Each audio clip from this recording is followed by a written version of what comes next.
What do you mean by forgiveness? Yeah, that's, great question. So the way I think of forgiveness, I will say, is different from how a lot of folks think of forgiveness. There's, multiple ways of using that term. My favorite way of using the term is different from how most people use it. So how do most people use the term forgiveness? If somebody hurts me and I forgive them, usually when somebody says I forgive you, what that means is let's restore the relationship. Okay, I can get past what you did. I can trust you again.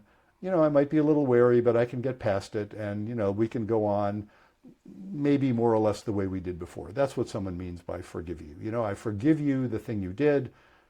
I can understand it. Let's get past it and move on.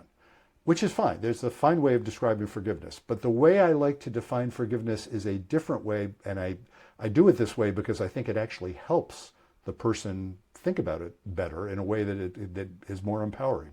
The way I think about forgiveness is that when you forgive somebody, you are no longer preoccupied with whatever it is they did. You're no longer sent into a panic when you're reminded of it. You no longer have to get really upset or really angry or really panicked or anything like that when you think about it. That's what I mean by forgiveness. And if you notice that definition of forgiveness, it has essentially nothing to do with the person you're forgiving. It's entirely internal.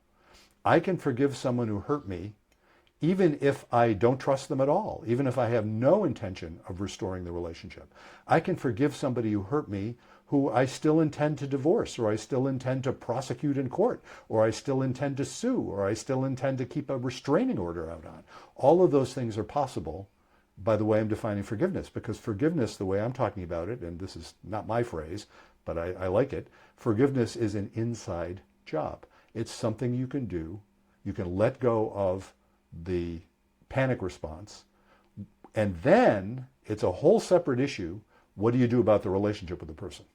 So, trusting, you can forgive somebody you don't trust at all. You can forgive somebody who doesn't deserve forgiveness in the sense that they have no particular remorse, or, they haven't given an apology. They don't seem to have learned what you want them to learn from it. You can forgive them. You'd probably not trust them. You'd probably not want to maintain your relationship with them, but you can forgive them even in that circumstance.